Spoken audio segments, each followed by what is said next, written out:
Study IQ IAS, अब तैयारी हुई अफोर्डेबल।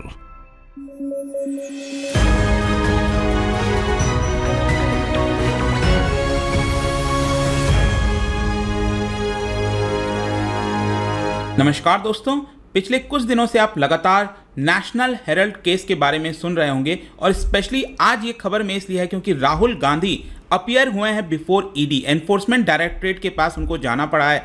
सोनिया गांधी जी को भी जाना पड़ेगा।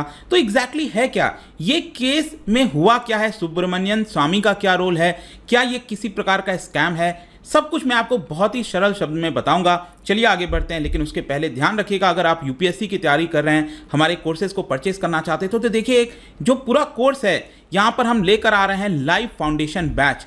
अब क्या होगा, जितने भी क्लासेस हैं वो उसको लाइव फॉर्म में कराए जाएंगे और 20 जून से ये पहला बैच स्टार्ट हो रहा है। जितने भी सब्जेक्ट्स आप देख रहे हो उसका शेड्यूल अब पहले से बना दिया गया है। Total 900+ hours of live teaching होगी, 1-to-1 मेंटरशिप होगा, MCQ बेस्ड लर्निंग होगा, सभी कुछ आपको बहुत कम दाम पर घर बैठे आप जो एक्चुअल स्टडी जो क्लासरूम का मजा है वो ले सकते हैं। सिर्फ 18,500 में इनॉग्रल ऑफर है, ध्यान रखिएगा।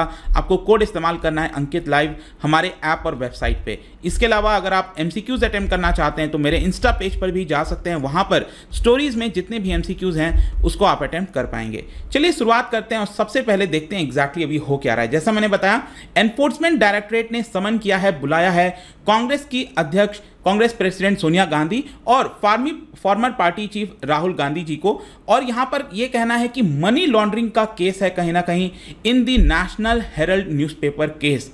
जहां तक सोनिया गांधी जी का सवाल है तो उनको 8 जून को बुलाया गया था, लेकिन आपको पता होगा रिसेंटली उनको कोविड हो गया, तो उन्होंने कहा कि मैं 23 जून के पहले ईडी के पास आकर अपीयर हो जाऊंगी। लेकिन 13 जून को यहां पर राहुल गांधी जी को भी बुलाया गया था, तो वो ईडी के पास गए हैं। कांग्रेस पार्टी ने एलिगेशन लगाया है कि जिस प्रकार से ईडी काम कर रही है वो कहीं ना कहीं वेंडेटा की पॉलिटिक्स है, चीप पॉलिटिक्स है, ऐसा आरोप कांग्रेस पार्टी के द्वारा लगाया गया है। तो ये मैं आपको केस के बारे में पूरा बताऊं, उसके पहले थोड़ा सा आपको समझना है कि 10 साल पहले अगर आप देखोगे तो देश के अंदर पॉलिटिकली एक बहुत अलग समय था। उस समय कांग्रेस पार्टी पावर में थी, मल्टी पार्टी कोलिशन का पूरा सरकार चल रहा था, मेजॉरिटी नहीं थी किसी एक पार्टी के पास। सोनिया गांधी और उनके जो बेटे हैं राहुल गांधी जी, उनके ऊपर ऑपोजिशन के द्वारा हमला किया जाता था कि वो एक एक्स्ट्रा कॉन्स्टिट्यूशनल अथॉरिटीज हैं over the Manmohan Singh government. Prime minister भले ही मनमोहन सिंह जी थे, लेकिन कहीं ना कहीं 10 जनपद और इस तरह की चीजों का प्रयोग किया जाता था कि उनके द्वारा सरकार चलाई जाती है। और इसी के बैकड्रॉप में आपको समझना है कि कोई भी जब पार्टी पावर में रहती है तो उसके पास बहुत सारी ताकत होती है।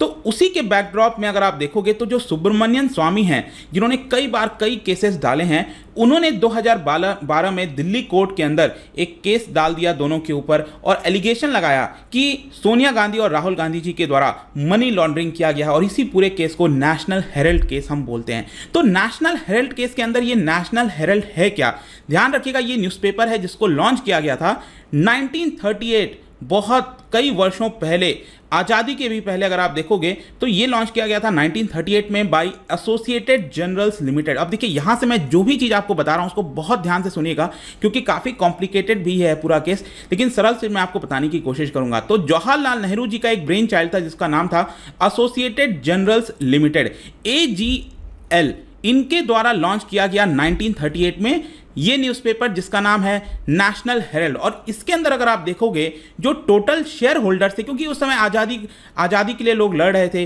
फ्रीडम फाइटर्स जो है करीब 5000 फ्रीडम फाइटर्स इसके शेयर होल्डर्स थे। सोच के देखिए, 5000 के आसपास जो है ये इसके शेयर होल्डर्स थे जो ओन करते थे नेशनल हेराल्ड न्यूज़पेपर को। और जब तक इंडिपेंडेंट इंडिया, जब हमारा देश आज़ाद हुआ, प्राइम मिनिस्टर बन गए नेहरू जी, तो तब तक वो इसके चेयरमैन बने रहे थे of the board of directors में। और एक प्रकार से आप कह सकते हो कि जो भी कुछ, मतलब नेहरू जी जो भी कुछ कहना चाहते थे उस न्यूज़पेपर के माध्यम से होता था। एक प्रकार से माउथ पीस बन गया था जवाहरलाल नेहरू जी का। और आगे चलकर ऑब्वियस सी बात है कांग्रेस पार्टी से काफ़ी क्लोज एसोसिएशन था। तो एक प्रकार से कांग्रेस पार्टी जो जैसे चीज़ चाहती थी वो नेशनल हेराल्ड के अंदर अक्सर देखने को मिलता था। लेकिन 70 वर्ष के बाद करीब आप कह सकते हो कि ये जो पूरा न्यूज़पेपर है करीब 2008 में इसको बंद कर दिया गया था। आप ध्यान से समझना, इस न्यूज़पेपर को क्यों बंद किया गया 2008 में, क्योंकि इसके ऊपर कर्जा था करीब 90.25 करोड़ का। अब ये कर्जा किससे था? ये कर्जा किसी बैंक से नहीं था, ये कर्जा था कांग्रेस पार्टी से। मतलब कि आप समझो, ये न्यूज़पेपर कौन ओन करता है? AJL, मैंने आपको बताया ना, एसोसिएटेड जर्नल्स लिमिटेड। लेकिन कांग्रेस पार्टी ने अपनी तरफ से करीब 90 करोड़ रुपए नेशनल हेराल्ड को दिया था। तो ये 90 करोड़ रुपए ये कांग्रेस पार्टी को वापस नहीं कर पा रहे थे, और इसीलिए इनके ऊपर क्योंकि कर्ज हो गया था नेशनल हेराल्ड के ऊपर, इसको जाकर जो है शट डाउन करना पड़ गया। और 2008 का समय भी आप याद करिएगा, उस समय कांग्रेस पार्टी पावर में थी और दूसरे टर्म के लिए इलेक्शन लड़ रही थी। 2009 में अलग से एक और लोकसभा इलेक्शन आना था। टिल देन अगर आप देखोगे ना, तो ये जो नेशनल हेराल्ड है 3 लैंग्वेजेस में न्यूज़पेपर पब्लिश करता था। एक तो इंग्लिश में, जो आप समझ रहे हो, ये इंग्लिश नाम है नेशनल हेराल्ड। उसके बाद उर्दू में क्वामी आवाज़, और हिंदी में होता था जिसको कहते थे नवजीवन। तो ये 3 अलग अलग लैंग्वेजेस में न्यूज़पेपर पब्लिश किए जाते थे टिल देन, जब तक ये बंद हुआ था 2008 में। फिर अब यहाँ पर क्वेश्चन आता है कि स्कैम क्या हुआ है। देखिए, यूपीए वापस से पावर में आती है, आपको पता होगा 2009 में। उसके 1 साल के बाद यहां पर क्या होता है, एक कंपनी का सेटअप किया जाता है जिसका नाम है young India limited. Young India limited 2010 में सेटअप किया जाता है, और ध्यान से समझना, इसके डायरेक्टर कौन होते हैं? राहुल गांधी। यहां पर क्या है, ये जो कंपनी है YIL, इसका 76% ओनरशिप अकेले सोनिया गांधी और राहुल गांधी जी के पास होता है, 38% ईच, ठीक है। बाकी का 24% यंग इंडिया लिमिटेड का ये ओन किया जाता है बाई अदर कांग्रेस लीडर्स, जैसे कि मोतीलाल वोरा एंड ऑस्कर फर्नांडिस। अब क्या है ना कि मोतीलाल वोरा और ऑस्कर फर्नांडिस 2020 में और 2021 में इनकी मृत्यु हो जाती है, तो इसलिए अभी के समय इनका ये पिक्चर में नहीं है, अदरवाइज इनके ऊपर भी पूरा केस वगैरह चल रहा होता, लेकिन इनकी मृत्यु 2020-21 में हो जाता है। लेकिन अब प्रॉब्लम क्या है, ये जो यंग इंडिया लिमिटेड सेटअप किया गया था राहुल गांधी जी और सोनिया गांधी जी के द्वारा, इसका कोई कमर्शियल ऑपरेशन देखने को नहीं मिला कि क्या कोई एक्चुअल में ऑपरेशन हो रहा है, नहीं हो रहा है। 2010 में जब यंग इंडिया लिमिटेड को इनकॉर्पोरेट किया गया था, तो इसमें तो शेयर होल्डर्स कितने हुए? कुछ नहीं है, बस राहुल गांधी, सोनिया गांधी जी और मोतीलाल वोरा, ऑस्कर फर्नांडिस, 4 लोग यहां पर इसके शेयर होल्डर्स हैं। लेकिन दूसरी तरफ आप याद कीजिए, एसोसिएटेड जर्नल्स लिमिटेड, जो कि क्या ओन करता है? National Herald. तो नेशनल हेराल्ड जो ओन करते हैं, उसमें शेयर होल्डर्स तब तक कितने थे? 1057।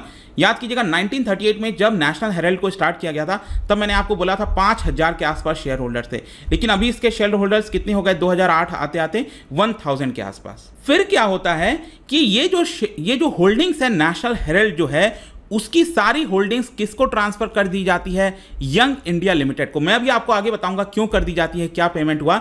लेकिन जब ये ट्रांसफर किया गया, इसका शेयर होल्डिंग पूरा यंग इंडिया लिमिटेड को दे दिया गया। ये ट्रांसफर का ही एलिगेशन लगाया गया है सुब्रमण्यम स्वामी जी के द्वारा, और कहीं ना कहीं एनफोर्समेंट डायरेक्टरेट को भी लगता है कि इसमें एविडेंस है और यहां पर मनी लॉन्ड्रिंग हुआ है। अब आपके मन में क्वेश्चन आएगा, किस तरह का मनी लॉन्ड्रिंग? और क्वेश्चन ये भी तो आएगा कि ये AGL का जो पूरा शेयर होल्डर है, ये जो नेशनल हेराल्ड पूरा पेपर है, वो YIL को क्यों ट्रांसफर कर दिया गया? देखो, अब एलिगेशन क्या है। मैंने आपको बोला था कि नेशनल हेराल्ड, ये जो न्यूज़पेपर है, इसके ओनर कौन है? शेयर होल्डर्स कौन है? इसके शेयर होल्डर्स हैं AJL, एसोसिएटेड जर्नल्स लिमिटेड। इनके ऊपर कर्जा कितने का था? 90 करोड़ का कर्जा था, ठीक है। तो अल्टीमेटली कर्जा किसके ऊपर हुआ? ये जो शेयर होल्डर्स हैं उन्हीं के ऊपर कर्जा हुआ।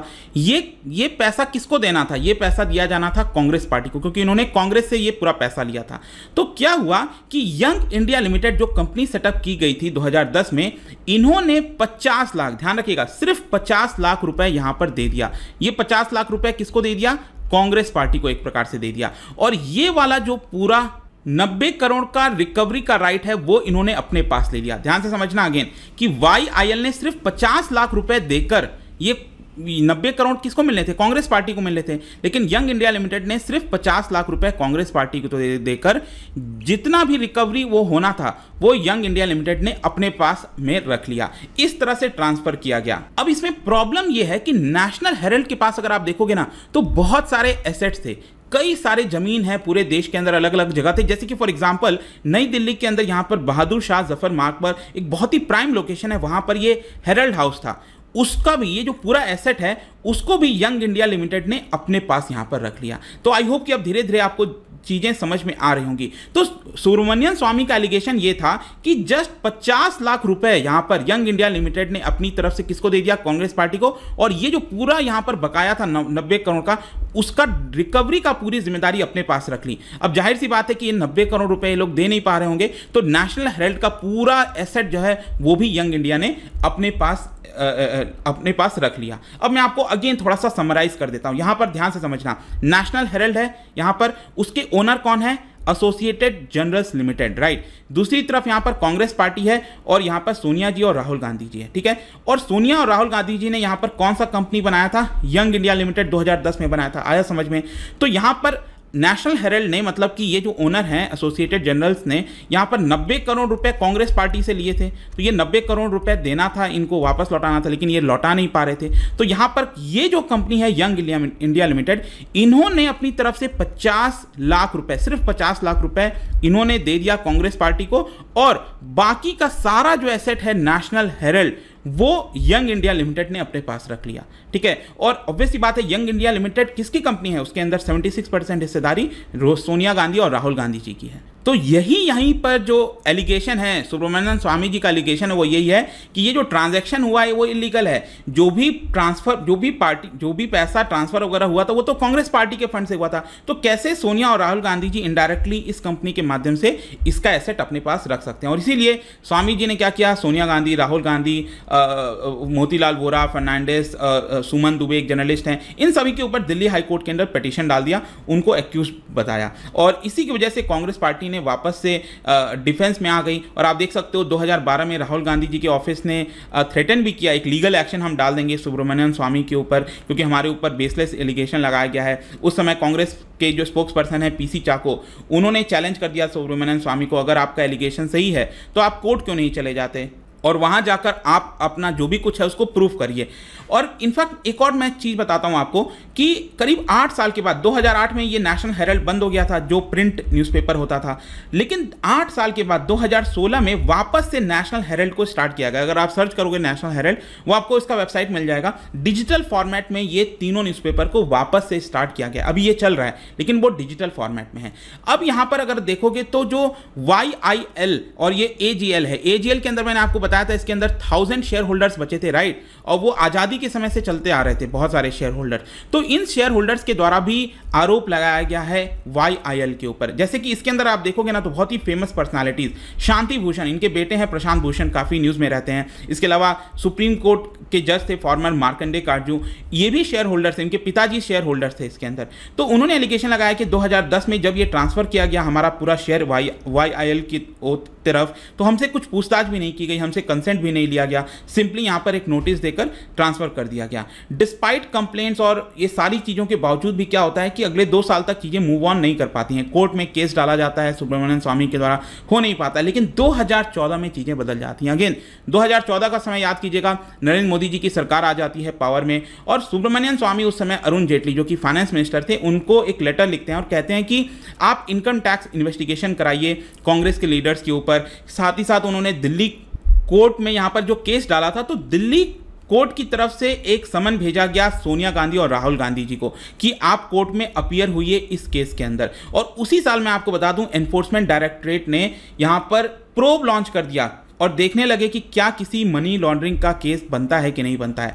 अब अगर आप देखोगे तो जो पूरा मामला है वो कोर्ट के अंदर जाता है, और सुप्रीम कोर्ट भी यहां पर चले गए थे सुब्रमण्यम स्वामी, लेकिन सुप्रीम कोर्ट ने ये कहा एक काम करो, आप हाई कोर्ट चले जाओ ताकि आपका जो केस है वो थोड़ा सा स्पीडी प्रोग्रेस में हो पाएगा। 2015 सितंबर में फाइनली एनफोर्समेंट डायरेक्टरेट ने डिसाइड किया कि हम इस केस को वापस रीओपन करेंगे और इसके बारे में जानने की पूछताछ करने की कोशिश करेंगे। दिसंबर में आप देख सकते हो सोनिया और राहुल गांधी जी यहां पर एक एंटीसिपेटरी बेल ले लेते हैं दिल्ली हाई कोर्ट से, दिल्ली के कोर्ट से एंटीसिपेटरी बेल लेते हैं कि अगर कल के डेट में पुलिस उनको गिरफ्तार करने आती है तो पहले से उनके पास बेल का पेपर्स रहे और उनको गिरफ्तार ना किया जा सके। 2016 में आप देख सकते हो सुप्रीम कोर्ट ने भी कुछ रिलीफ दिया सोनिया गांधी जी, राहुल गांधी जी, इन सभी लोगों को कि आपको कोर्ट में अपीयर होने की जरूरत नहीं है। लेकिन सुप्रीम कोर्ट ने प्रोसीडिंग्स को क्वैश नहीं किया, खारिज नहीं किया, वो केस लगातार चल रहा था। फिर 2018 में एक और चीज क्या होता है कि सेंट्रल गवर्नमेंट क्या करती है, ये कहती है कि क्योंकि जो नेशनल जो हेराल्ड हाउस मैंने आपको दिखाया था ना बहादुर शाह जफर मार्ग पर, ये दिया गया था नेशनल हेराल्ड को 1962 में ताकि वो न्यूज़पेपर्स वगैरह चालू किया जा सके उनके द्वारा। लेकिन अब सेंट्रल गवर्नमेंट का कहना था कि अब तो आप न्यूज़पेपर पब्लिश कर नहीं रहे हो, तो ये जो पूरा हमने लीज पर दिया था हम उसको पहले ही अपने पास वापस ले रहे हैं। लेकिन ये जो डिसीजन था सरकार का, इसको सुप्रीम कोर्ट के अंदर चैलेंज किया गया और सुप्रीम कोर्ट ने यहाँ पर स्टे लगा दिया कि सेंट्रल गवर्नमेंट ये जो प्रीमाइस है हेरल्ड हाउस का वो अपने पास नहीं ले सकती। तो ये सब कुछ चल रहा था, ये सारी चीजें हो चुकी थी। अब क्वेश्चन है कि यहां पर क्या है। देखो अब यहां पर ये देखने को मिल रहा है कि एनफोर्समेंट डायरेक्टरेट और इनकम टैक्स डिपार्टमेंट के द्वारा जो भी प्रूव किया गया है अभी तक, उसमें कुछ रिवलेशंस देखने को मिले हैं। मैं आपको बताता हूं क्या। यंग इंडिया लिमिटेड, मैंने आपको बताया था 2010 में जो कंपनी स्टार्ट किया गया था, ये स्टार्ट हुई थी सिर्फ 5 लाख के कैपिटल से 12 साल पहले, और ये जस्ट एक चैरिटेबल नॉन प्रॉफिट ऑर्गेनाइजेशन थी।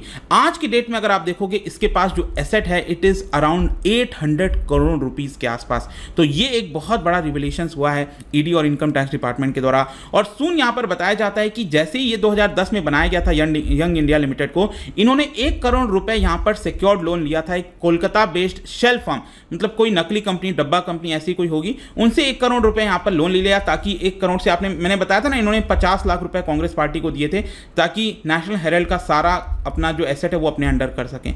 तो ये सब कुछ उस समय हुआ था। तो एनफोर्समेंट डायरेक्टरेट ने अभी राहुल गांधी जी और सोनिया गांधी जी को इसलिए बुलाया है ताकि उनका इन्वॉल्वमेंट समझ सके कि एग्जैक्टली उनका क्या इन्वॉल्वमेंट है इसके अंदर, और उसी के हिसाब से ताकि केस को जो है आगे बढ़ाया जा सके। लेकिन यहाँ पर जैसा मैंने बताया, कांग्रेस पार्टी और सब लोग नाखुश हैं। अभी रिसेंटली राहुल गांधी जी ने यूके में एक इवेंट था, उसके अंदर कहा था कि ये जो ईडी है ये सब एक डीप स्टेट का हिस्सा है, ठीक है। तो एलिगेशंस कांग्रेस पार्टी की तरफ से जाहिर सी बात है लगाया जा रहा है। लेकिन आई होप कि ये जो पूरा वीडियो था रिगार्डिंग नेशनल हेराल्ड केस वो आपको एकदम क्रिस्टल क्लियर अब अच्छे से समझ में आ गया होगा। जाने से पहले एक इंटरेस्टिंग क्वेश्चन क्या बता सकते हैं कि which of the following regulation envision that press without license, मतलब ब्रिटिशर्स के टाइम में यहाँ पर कौन सा एक्ट लाया गया था जिसमें यह बोला गया कि आप प्रेस जो है विदाउट लाइसेंस स्टार्ट नहीं कर सकते, वो एक पीनल ऑफेंस माना जाएगा।